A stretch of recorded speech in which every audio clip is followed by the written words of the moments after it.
14e année, l'abbaye Château de la Ferté ouvre ses splendides jardins aux 2 journées des plantes rares et des jardins d'agrément. Plus de 120 exposants accueillent un public très nombreux sous un soleil resplendissant, contrairement au mois de mars de l'année passée où la pluie a gâché en partie la manifestation. Nous, on privilégie, si vous voulez, beaucoup d'exposants qui sont des producteurs. Et le but, c'est d'avoir plus que des producteurs qui sont reconnus. Et pour tout ça, je suis obligé sans arrêt de faire tous les grands salons.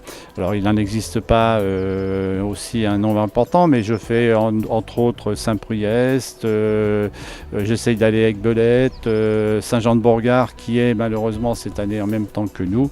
Mais le but, c'est d'avoir les plus grands producteurs qui sont reconnus par tous ces collectionneurs. On retrouve également d'autres plantes beaucoup plus traditionnelles qu'on peut peut-être trouver chez les pépiniéristes. Et ce qu'il y a, nous, si vous voulez, vous avez en plus le conseil. Et ce qui est important, ce sont tous ces gens qui produisent, sont à même de vous dire où les planter, c'est-à-dire l'orientation, le sol, comment les entretenir. C'est surtout ça l'important. Nos journées des plantes, c'est journée des plantes et jardin d'agrément. C'est-à-dire qu'on retrouve beaucoup vous l'avez vu, de décoration de jardin également. Parce que c'est vrai que maintenant, les gens décorent de plus en plus leur jardin. Alors vous voyez, il y a des tas de statues, de tuteurs en fer. On a des pergolas, on retrouve un petit peu de tout au niveau de la décoration, je dis bien extérieure. Les exposants viennent de partout, de toute la France, et il faut savoir qu'on a même des exposants d'Italie, de Belgique, de Hollande et d'Allemagne. Donc, ce qui dénote la notoriété de notre manifestation. Que nous, on fait partie du top 5 de ces grandes manifestations, de ces grandes foires. Les plus grandes étant Saint-Jean-de-Bourgard et Chantilly.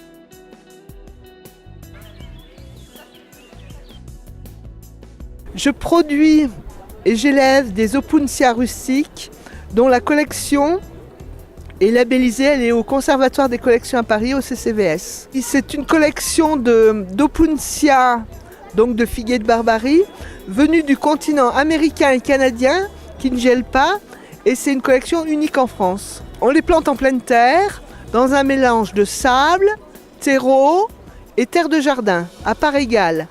Et une fois qu'on les plante, ça s'installe tout seul, il n'y a aucun entretien. Il faut les planter plus au soleil, toute exposition sauf le nord. Les clients, c'est très ciblé. Où on aime les cactus avec des épines, ou on n'aime pas du tout. Il n'y a pas un juste milieu. Ils fleurissent tous, mais il faut des fois attendre quelques années pour qu'ils soient à l'âge adulte. Mes opuntia, il y en a des nains, des très très nains, qui font 10 cm, comme des très hauts qui font plusieurs mètres.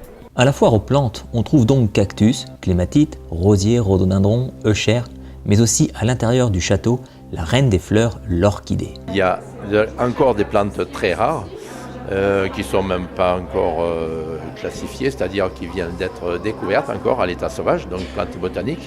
Mais pour ce qui est des plantes les plus courantes qui sont cultivées de manière parfois intensive, là c'est plus une plante rare. Moi, je suis pas mal spécialisé dans la plante rare, donc plante de collection. Qu'on ne trouve pas de partout, bien sûr, qui sont parfois assez difficiles de culture, certaines plus faciles, et également un choix de plantes qui sont beaucoup plus courantes, qu'on peut mieux conserver dans un appartement. Parce qu'après, pour les plantes un peu plus difficiles, plantes de collection, il faut avoir soit une véranda aménagée, soit une petite serre. Les orchidées doivent être placées dans un endroit très lumineux, sans soleil direct, sauf éventuellement celui du matin. Une orchidée meurt toujours d'un excès d'eau. L'arrosage, il se fait lorsque la plante commence à être légère, commence à avoir séché pratiquement en totalité, alors on peut faire un arrosage copieux à ce moment-là. C'est de l'ordre de 6 à 8 jours en moyenne pour les arrosages. Il y a une orchidée qui est Psychopsis papilio, il ne fait qu'une fleur au bout d'une très très longue tige. J'adore cette plante-là parce qu'elle a une ressemblance avec certains insectes, tout ça, et elle est un peu magique, quoi. Une très longue tige avec une fleur coloris vraiment éclatant, avec de l'orange, du rouge, tout ça, c'est très très beau. Ça fait 45 ans que je suis dans l'orchidée, je pourrais me lasser pour certaines, mais non, l'enthousiasme est toujours là. Voilà une orchidée qui s'appelle un brassada, c'est un hybride de brassia avec un hada aurantiaca.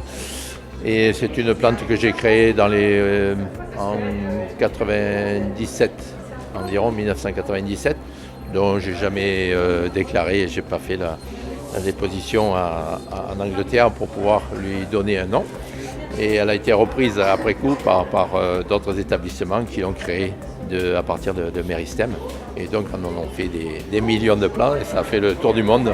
Et malheureusement, ils ne portent pas mon nom. Ce qui fait aussi l'intérêt de cette manifestation, c'est la rencontre avec des associations locales qui vous font partager leurs passions, leurs expériences. Les Croqueurs de Pommes, c'est une association nationale qui milite pour la sauvegarde des anciennes variétés. Au quotidien, nous luttons pour essayer de sauvegarder tout ce beau patrimoine. Depuis 1977, on essaie de sauvegarder ce patrimoine. Pour le sauvegarder, il faut communiquer. Il faut le diffuser. Donc aujourd'hui, à la foire aux plantes, on a une bourse au greffon où les gens repartent avec leur petit arbuste greffé d'une variété qu'on a dans notre collection. Donc principalement des poires et des pommes pour cette période de l'année. Et donc c'est des variétés anciennes qu'on ne trouve quasiment nulle part ailleurs dans le commerce. On fait une petite démonstration de greffe aussi. Il y a différents types de greffes. Donc on explique aussi aux gens en même temps comment greffer.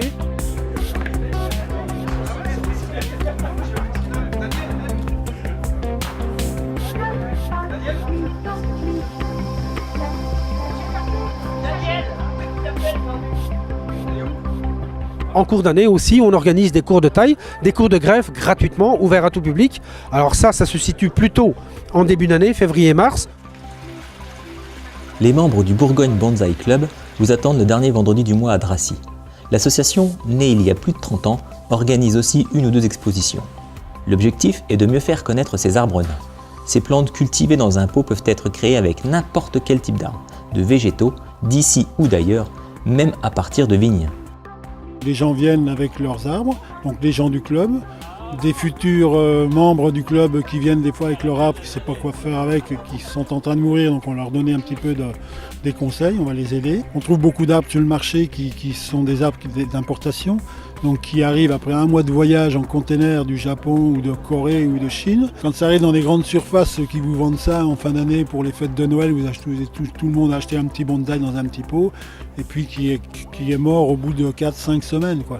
Donc les gens au début les arrosent régulièrement, l'arbre commence à dépérir un petit peu, on dit tiens je comprends pas, je l'arrose trop donc je l'arrose plus, et puis continue à mourir, puis ça finit tout à la poubelle. Pour éviter cette triste fin, il faut connaître l'arbre, la façon de l'arroser, de l'exposer, pas trop au chaud, pas trop au soleil. Les bénévoles du club vous donneront tous les conseils utiles. Les 13 000 visiteurs ont trouvé ce week-end des 22 et 23 avril tout ce qui leur sera nécessaire pour créer le jardin intérieur ou extérieur de leur rêve.